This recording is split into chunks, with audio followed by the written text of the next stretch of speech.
Hey guys, welcome back to Philip Draws Comics and Manga. Today we're going to be continuing our Toriyama tutorials. Today I'm going to show you how to draw hair like Akira Toriyama.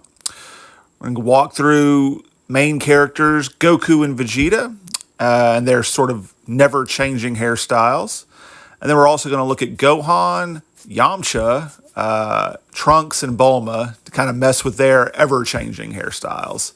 So if you're ready, let's go ahead and get started.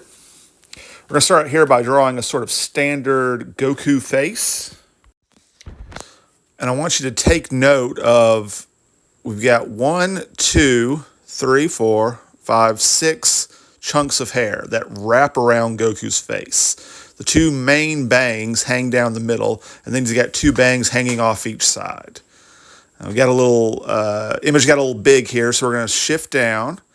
I'm going to walk you through standard Goku hairstyle. You always want to start with 2 little spikes at the bottom. We're going to wrap around the face. Now generally when Goku's looking right at you, his left side has 3 smaller spikes and his right side has 4 sort of more giant spikes with a dome on his left side that's kind of pressing against his head like a skull cap. An important thing to remember is if you can kind of master this style, this particular series of spikes, it works for both dead-on Goku, 3/4 Goku, and full profile Goku. Because again, Goku's hair is meant to kind of be like Mickey Mouse's ears. It's supposed to be the same and recognizable from any angle. Now, because I think comparison is the best way to learn anything, we're going to take the very first image of Goku to show up in the manga, and we're going to compare it against one of the last images of Goku in the manga from the first and the last chapters. And we're going to see sort of the difference in Toriyama's style for Goku. Now, early Goku has kind of what I call Wolverine hair. It sort of is more flat on top and symmetrically spiked on either side. But when Toriyama would draw profiles of Goku, he would draw the hair in a slightly different shape. And as time went on, that shape kind of grew into the standard shape. So what you see here is kind of the end result of that decade of work. Goku's hair became more and more stylized as Toriyama drew it over and over again. And we're going to see our old friends. We got the 3 spikes in the back, the dome, the big 3 chunks that come out, and you can see that's basically what Goku's hair looks like. Always remember to put those little individual spikes, just little stray hairs popping out. It's really easy to forget them, but they help add to the messiness of Goku's design. So now we're going to compare and contrast one of the earliest Gokus in the manga to somewhere in the middle of the Red Ribbon Army arc. Here you're going to see that Wolverine thing I was talking about. It's flat on top and pretty symmetrical as far as the spikes go on both sides. This is the kind of art you would see for like the Peel-Off Saga, the first tournament, things like that. As time goes on, Toriyama starts taking that distinctive profile he has. When Goku's looking sideways, he has more hair on top than he has sticking out of the back. And Toriyama liked that so much that he started drawing Goku from every angle with that more asymmetrical hairstyle. So we're going to see that coming in now. See, once again, we got the spike in the middle, and we got the 2 other spikes wrapping around the face. The 3 little spikes, the dome, and then the giant chunk of spikes, and also the little stray hairs. Now we're going to shift to everybody's favorite rival, Vegeta. His hair hasn't really changed that much over the course of the series. It's a little fluffier in the earlier chapters and gets a little sharper as it goes on. But this what I'm drawing here is from the fight between Goku and Vegeta. And I was going to draw sort of different Vegetas through the era, but I realized that this Vegeta right here pretty much looks like a standard Vegeta that would look fine in the Cell Saga or anywhere else. Vegeta is always famous for his widow's peak. We're going to look at some different characters later that have that same brushed back hairstyle but don't have the widow's peak. Now, Vegeta's always got he's got deceptively simple hair. it's really easy to, again, go too symmetrical. You always kind of want to have it leaning, if he's looking dead at you, leaning a little more to the left. It's going to have this kind of scooped up shape. If you can master just this particular outline, you can hang spikes on the outside of it like I'm doing here. And again, this is a style that if you do dead on Vegeta, 3/4 turn, full profile Vegeta, this hairstyle will work in any angle basically for Vegeta. Now, so far we've been doing simple silhouettes for Goku and Vegeta's hair. But Vegeta, you can use as a really good example when he goes Super Saiyan. He keeps mostly the same hairstyle as opposed to Goku and Trunks. And so what you get here is a more delineated look at how Vegeta's hair could look in 3 dimensions. I'm going to keep the original source intent and keep this as a Super Saiyan Goku, or a Super Saiyan Vegeta. But a thing that you can remember is this same hairstyle can work for black hair, base Vegeta. I'm going to show you some techniques in a second for coloring. And basically, you use the same technique, just instead of using yellow, you use black and gray to make the hair stand out in a more distinctive way. But when you're coloring hair, you want to do a particular light source. So you want to have all the dark spikes on the same side, the dark sides of each spikes on the same side. And you also want to have the light parts of the spikes on the opposite side. And you want to have them kind of catty corner against each other to create a really good contrast. You want dark, wherever you can, you want like dark parts to touch light parts. You don't, otherwise it all just becomes one giant mass. Now next I'm going to walk you through both Gohan and Yamcha at the same time because, as most of you know, they have very similar hairstyles. Or to be fair, they're 2 characters whose hairstyles change the most throughout the series, and their hairstyles kind of overlap. But right now we're going to start with very early Pilaf Saga style Yamcha. And you see, kind of instead of that Goku thing of the hair wrapping around the face, it basically just kind of hangs down in his face. This version of Yamcha also has really long sideburns and longer hair that covers his ears. That's one thing if you're going to do long hair Yamcha versus long hair Gohan. Yamcha's hair is usually covering up his ears, whereas Gohan's big monkey Saiyan ears are pretty much seen no matter what hairstyle he has going on. Now next we're going to do Yamcha from the next saga. This is the 23rd tournament, the King Piccolo saga.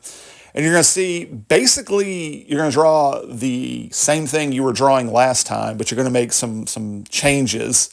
This is an important thing to remember. Like, even when characters' hair changes, their face shape stays the same. Their eyes stay the same.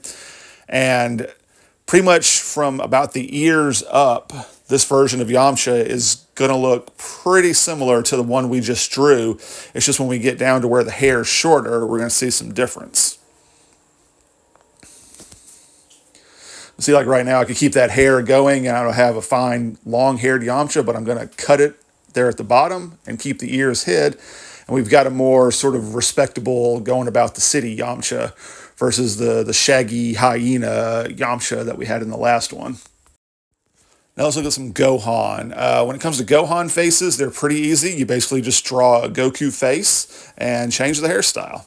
You're going to see here in a second, we're going to give Gohan his kind of bowl cut from the Namek saga, and then we're going to add some extra details as we go along to make his hair grow out and turn it into Gohan from the Android saga.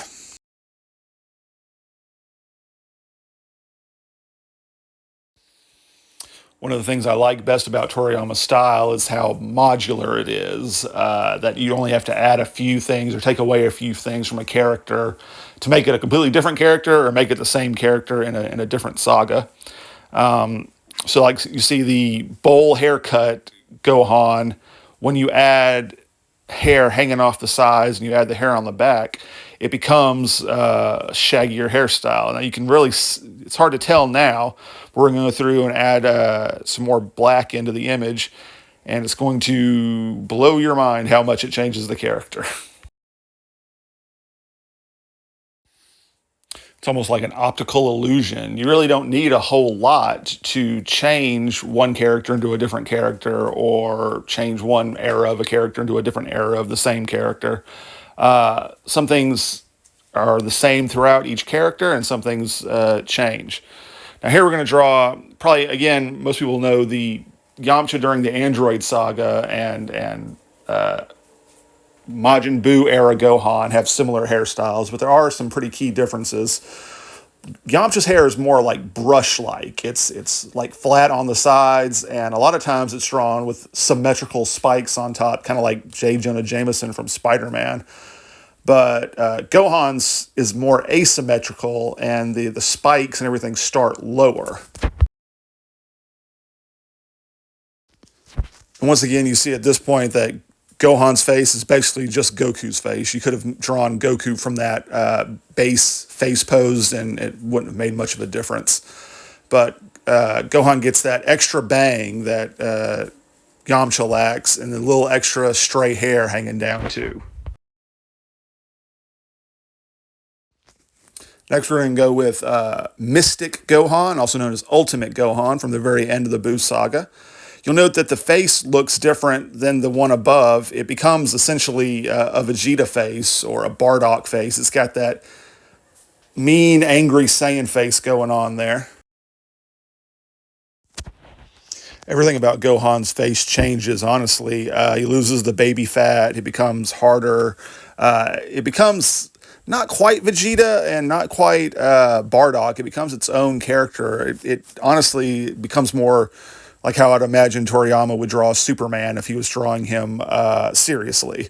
That's always kind of where I wanted post-Z era Gohan to go. Basically, he becomes Superman. He walks around with glasses all day as a nerd.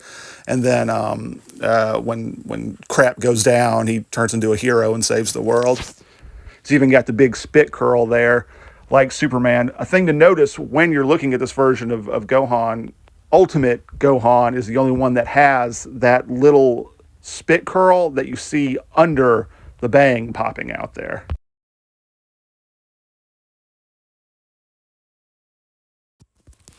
As you can see, like Yamcha, Ultimate Gohan's hair is sort of high and tight on the sides, but instead of going straight up, it's got more of a curve out angle, and the hair on top, instead of being small symmetrical chunks, becomes essentially large, healthy Super Saiyan spikes that you just color black.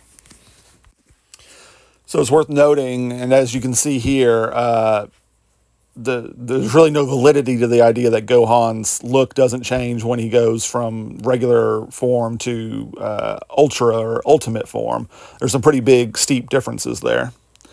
Now next we're going to draw Trunks. I'm going to show you guys how to do Trunks' hair. The thing about Trunks' hair is that it is actually more in line with Bulma's hairstyle than any other Saiyan. That's, again, to telegraph that Trunks and Bulma are family. And so the first thing you do when you're drawing Trunks is you're drawing a standard Vegeta face. Trunks is basically just Vegeta with Bulma's hair.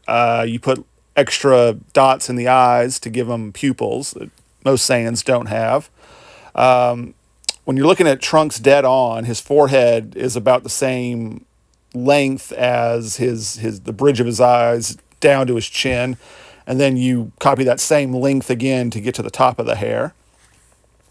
Now, it looks like Trunks' hair is individual strands, and it is, but it still has that overall shape. It's actually, you notice, you're doing the same shape you were doing for Yamcha and Gohan for a lot of those drawings. It's that same kind of bell that sits on top of the head. Basically, this style of hair for Trunks' short hair is not too dissimilar to Yamcha during the 21st tournament like we showed earlier.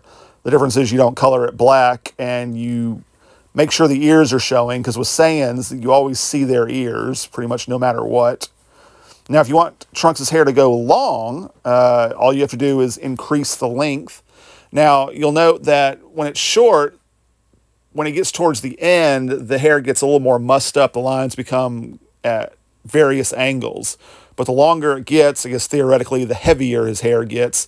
So the straighter the lines get because there's more weight holding them down in a straight line down towards gravity. We're going to see the same thing here in a second. We're going to draw Bulma. Now, one thing about Trunks is when he has long hair, you want to add these 2 extra long strands hanging in his face because it makes him look extra cool that way. We're going to see next with Bulma, she has basically the same hair, we'll call it texture, because it's the same straight lines going down. And the longer the hair is, the heavier it is, the more the weight of the hair stays uniform all the way down. There you go, guys. That's pretty much how we're drawing Toriyama hairstyles. I feel like that's a pretty good primer. Should give you good places to start with some of the major characters in the series. Let me know what you think. If you got any other questions or concerns, let me know. I've been doing these Toriyama tutorials for a little while, so it's possible the next video I put up might be something a little more American comic book style. But thanks so much, guys. Be sure to like and subscribe and share with your friends. Have a great one, guys. Bye.